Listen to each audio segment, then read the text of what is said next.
Alone, Gerald glared at the spot where Ayla had been, his pride wounded beyond belief. "You don't even know the basics, how dare you humiliate me like that?" he muttered, teeth chattering. It was the first insult he had received in his life, being the only son of a noble countess family. He thought that if words had no effect, he could force her to do so. But watching her today catch a stone with such agility and throw it back with incredible speed, even that seemed impossible. While Gerald trembled in humiliation, two surprising messages from the Palace Empire flew towards the Inselkov kingdom. Byron felt very uncomfortable. The Earl had firmly promised to discipline his son in front of him, but nothing had changed, as almost a month had passed. Lately, he hadn't spoken to Ayla or anything like that, but whenever he had the chance, he was seen hanging around the annex garden with a look of displeasure. As Byron's irritation grew, the spy sent him news that would disturb him. Ophelia had given birth to a son. His name was Noah. They said he was a beautiful boy who had inherited his father's black hair and Ophelia's violet eyes. If he has black hair, my teeth will chatter. All the obstacles in his life had black hair. His younger brother, Hiram, who had usurped his place, and that son, Winfred. And Roderick, who stole Ophelia and betrayed her, also had black hair. That child should have been mine. Byron clenched his fists as he imagined a son identical to Ophelia and himself. In fact, as a man, he felt a natural desire to leave a lineage that resembled his own. Since he was destined to ascend the throne, he also had the sacred purpose of continuing the imperial lineage. But he abandoned all those desires. Because he loved Ophelia. Because he loved her despite her fatal flaw, her body made it difficult for her to have children. He thought he didn't need children as long as she was by his side. He loved Ophelia enough to give up that greed. But then, as if by a strange coincidence, that difficult-to-conceive girl suddenly appeared. It was Ayla. They said she was healthy enough to withstand all those adverse conditions. But the chances of having another healthy daughter like Ayla were practically zero, so they said that girl would be the first and the last. Therefore, all he had to do was eliminate Ayla. The chances of her giving birth to his offspring were slim, but he still believed that Ophelia Hailing was the only one who could sit at his side as empress. But this time it's a son. A son. A son who resembled the traitor Roderick Weishafen, whom he hated with a shocking disgust. Byron wanted to burst into the Duke's mansion right then and there and strangle that creature. The mere fact that such an abomination existed under those skies turned his stomach and tore his insides. Even if he was looking for the perfect revenge, maybe it was because he saw Ayla alive and breathing, and maybe because the girl was a girl. It would be fun to kill your own younger brother with that woman's hands. What a pleasure it would be to see someone die, knowing that he had killed his own brother and father with his own hands. Just thinking about that moment gave him a wave of pleasure.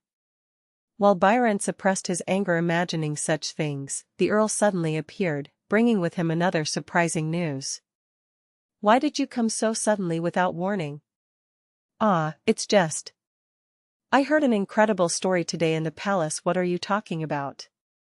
Is there a war?" Byron asked with a calm face, thinking that, as surprising as the news was, it would not be that of Ophelia's son. Given his apparent disinterest, the Count tapped the desk to get his attention, as if asking him to listen carefully. "Well, didn't they say the Crown Prince is coming next month?" "The Crown Prince? Where does it come from?" Byron asked, finally showing some interest. The Count, enthusiastic, explained everything in detail. "The Crown Prince of the Palace Empire is coming to our kingdom. Word spread that the Crown Prince would personally lead the imperial delegation to the investiture ceremony of the Kingdom of Inselkov the following month." "Are you talking about my nephew?" "Yeah. Isn't this a golden opportunity, Your Highness?" "Your Highness, you are in the Kingdom of Inselkov, and the Crown Prince is coming to visit." The Earl, if he seized the opportunity, could assassinate the Crown Prince, he said, and laid out a harebrained plan. He was a fool who only knew one thing and not two. And if it fails? Will the Count be safe? Ah. When Byron asked, resting his chin on his hand, the words failure and discovery finally came to mind, and the Earl's spirits fell. He had already tried to assassinate Winfred once, but failed. As a result, the situation within the Empire had deteriorated to the point that it could no longer even be established, and it had fled here, as if it had been expelled. But Byron was not stupid enough to try to murder Winfred in a fit of impulsiveness. I'm worried about something else. If the Imperial envoys arrive, security here will also be maximum. Byron spoke as if he feared being discovered hiding there. Oh, don't worry about that. Although Count SYNOPSIS' territory is close to the capital, it is on the opposite side of the Empire, so no Imperial envoy will come here. Don't worry, I'll stand firm. It was understandable, since even among the mansion's employees, few knew the guests of the annex. I have kept this annex under strict security. You have nothing to worry about. Byron opened his mouth in discontent as he watched the Count speak proudly, his chest heaving. But isn't it true that people who shouldn't be in the annex are constantly coming and going? It was the story of the Earl's son, Gerald. Yeah? Are you telling me I shouldn't come? How dare anyone? I mean your son. Your son. Working with such a stupid, clueless person, Byron thought, suppressing a sigh. Oh, you were referring to our Gerald. When the subject of his son came up, the Count became very depressed and his voice faded. I'm very sorry, sir. I hope you understand it. There is nothing I can't control better than raising my children. I always try to persuade him, but he's stubborn as a mule. The Count lowered his head as if ashamed, saying that he could not tie up his adult son. He's too old to listen to me after being beaten and scared. I really do what I can. I'm sorry. Okay. Faced with the Earl's repeated apologies, Byron attempted to appease him, telling him that his apology was enough. However, he did not agree with his own words. If your son doesn't listen to you, why not hit him, tie him up and lock him up so that he obeys you? Regardless of your age, isn't that how it all ends?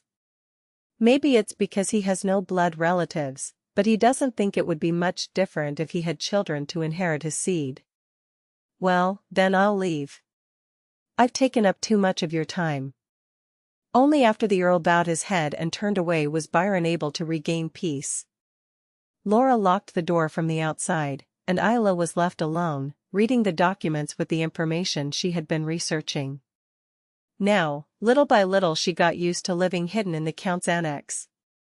He didn't know when he would be able to leave, but it had certainly been a comfortable experience. In fact, since arriving at the Count's house, he had not even been able to go out at night. Partly because he knew the truth about the curse on his body, but also because the guard the Count had posted to strictly guard the annex was right outside his bedroom window all night. Still, after eavesdropping on Byron and Cloud's conversations several times during the day, he managed to figure something out. The fact that the Earl had decided to help Byron and obtain it meant that he himself would ascend to the throne of this country. Byron, Count SYNOPSIS, and all the other scoundrels who coveted what was not theirs were truly despicable. Anyway, since he had nothing better to do in his free time, he was reading this to reorganize the information he had collected so far.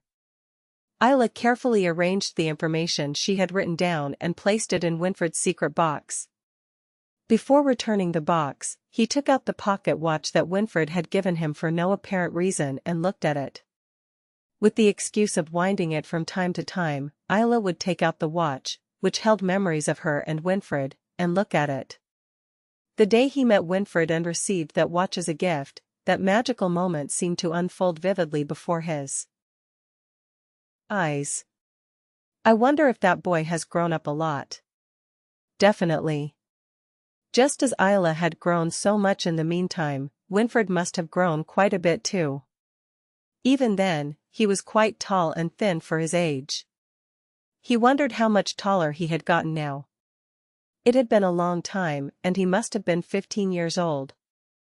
Ayla imagined him a little older and realized that this was homesickness.